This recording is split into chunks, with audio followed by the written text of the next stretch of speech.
how's it going, everyone? Welcome to this week's Q&A. So like any other video, if you want a chance at one of your questions being answered, make sure you do drop a comment down below. So last week's video generated a lot of questions, so I'm not going to be able to get to all of them this week. So I will roll some of those into next week's video, but don't let that discourage you from asking a question. And I will eventually get to it. I have a list of running questions that I'm either going to answer in a following video, a Q&A video just like this one, or make a dedicated video to them. So if you don't hear your question being answered, or if I haven't answered in the comment section down below, just means I'm working on getting to it either in the form of a different video or in next week's Q&A. So with that being said, let's go ahead and get started with this week's question. And how do you know what maintenance has been done when purchasing a used vehicle? So obviously the owner may have some receipts or copies of their service records. Also, you could use Carfax to get some of those service records as well, as long as it was maintained at a Honda dealer or facility that reports to one of those bureaus just like that. So if your vehicle was maintained by somebody like me outside of work, then it's not going to get reported. Doesn't mean that it wasn't serviced, it just won't show up on the Carfax. Now, I can provide a receipt, but once again, that would be documentation that the owner would have and not reported on Carfax. So anytime you're buying a used vehicle, and I'm going to have a more a video dedicated directly to this topic on purchasing a used vehicle and what to look out and what some things to do. But anytime you're purchasing a used vehicle, especially if it's not from a automotive dealer, so a certified car or anything of that nature, I'm going to recommend that you pay somebody to go and inspect that vehicle for you. So for example, some of the foods will be able to see the belts, you know, anything external you could see. But if it's for instance, a transmission that doesn't have a dipstick, then obviously that technician or whoever's inspecting your vehicle won't be able to, you know, tell if it was serviced or not, unless if you do it. And at that point, the fluid's either going to be clean or it's going to be dirty. And that's kind of how you pinpoint,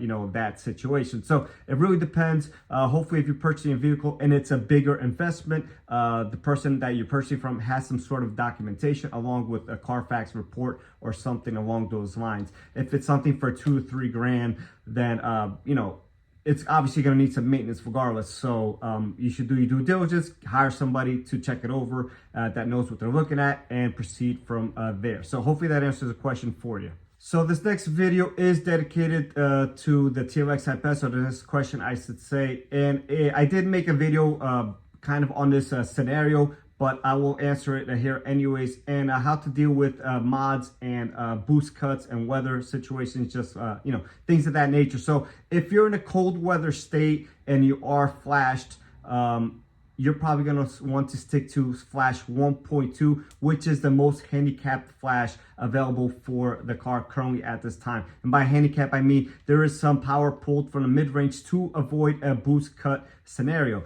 So a boost cut will happen. The car will cut power, you know, very momentarily, and upshift a gear to avoid going into a limp mode or anything of that nature. So again, if you live in a cold weather state, you're going to have this problem more than somebody that deals with 70 or 80 degree temperatures all year round or higher. So if you're down south, then you're probably not going to have this issue in most cases, unless if you have a downpipe, then that only further complicates things, or a front mount. So anytime you're introducing more airflow and colder temperatures on a more consistent basis, it's going to tend to cause a boost cut.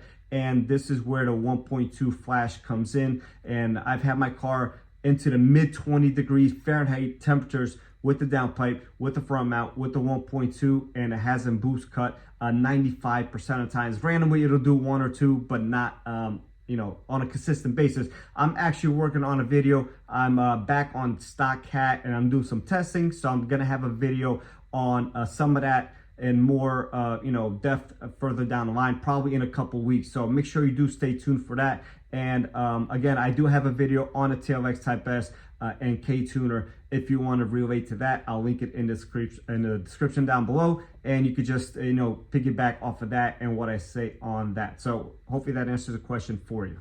All right, so this next question is OEM versus aftermarket batteries. And I'm going to be quite honest with you guys. We get batteries from Interstate. We don't get anything supplied from Honda themselves. I'm not sure if Honda even makes battery themselves or not. If you do know the answer, make sure you do drop a comment down below with that. But we do get our batteries from Interstate, but obviously they'll come stamped or with the label from Honda, and you could get that battery warranty anywhere in the United States or probably even North America at any Honda dealer. Now, I'm just going to recommend that you get a battery that A, is the best price for you, and B, has the best warranty period for that battery. So whether that be a Honda dealer or an AutoZone or something of that nature, a Napa, etc., you know, fill in the blank. So whatever works for you, whatever's closest to you maybe, or if you're in a pinch and obviously you're not going to have a choice, but if you have an option of going with an OEM, you know, dealer supplied battery or Napa or AutoZone, just whatever is the best price for you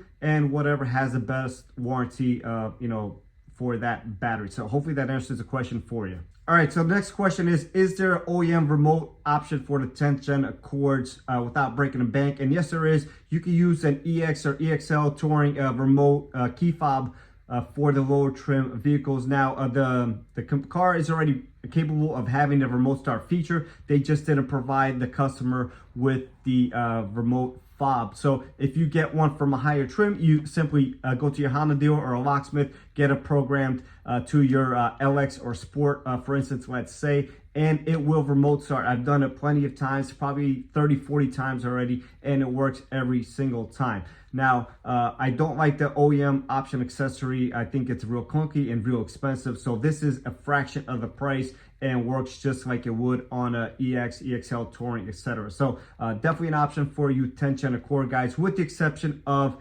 the manual guys. You won't be able to get it if your car is a manual. It just doesn't work. It's a safety precaution that Honda and every other manufacturer just won't allow. So hopefully that answers the question for you. All right, guys. So the last question of the week is, should you leave your car in the garage melting the snow after a snow event, or park it outside and kind of just let the snow protect it from any outside influence that may have caused with the salt? I'm going to answer this with saying you don't know what's on there to begin with, right? So chances are if it's snowing, then that means that they prepped the road beforehand. So with brine and or salt. So unless if it's super fluffy and powdery where the snow accumulated a lot, that means it's probably majority water and not salt. Now, once it gets to that slushy type of conditions, that means that there's obviously some salt and brine mixed into that whole mixture, and obviously attached to the vehicle, and going to cause more damage than good by leaving it on there longer. So I'm going to recommend that you park it in the garage, obviously, if you have one. If not, then you leave it outside. But if you have the option, park in the garage, let it melt. When it melts, try to break some of it off. If it doesn't melt and fall on its own, usually it picks up on the fender wells a lot and underneath the car. After it stops snowing, you're going to want to take it to a car wash with the underbody sprayer and get it cleaned thoroughly that way. And then obviously a couple days later, I would repeat the process. Now, if you're in a state where it snows consistently, if they're repeatedly, treating these roads, then I'm going to recommend that you undercoat the vehicle before and after these snow seasons, specifically anywhere in the northern states or in Canada, obviously, where this happens on a pretty frequent basis. So to just kind of recap here, get the snow and slush whatever off your car as soon as possible, in my opinion. The longer it sits there, I think the longer it has a chance of penetrating through all the protective measures that you have there and causing more damage. So with that being said, guys, I'll catch you on the next one.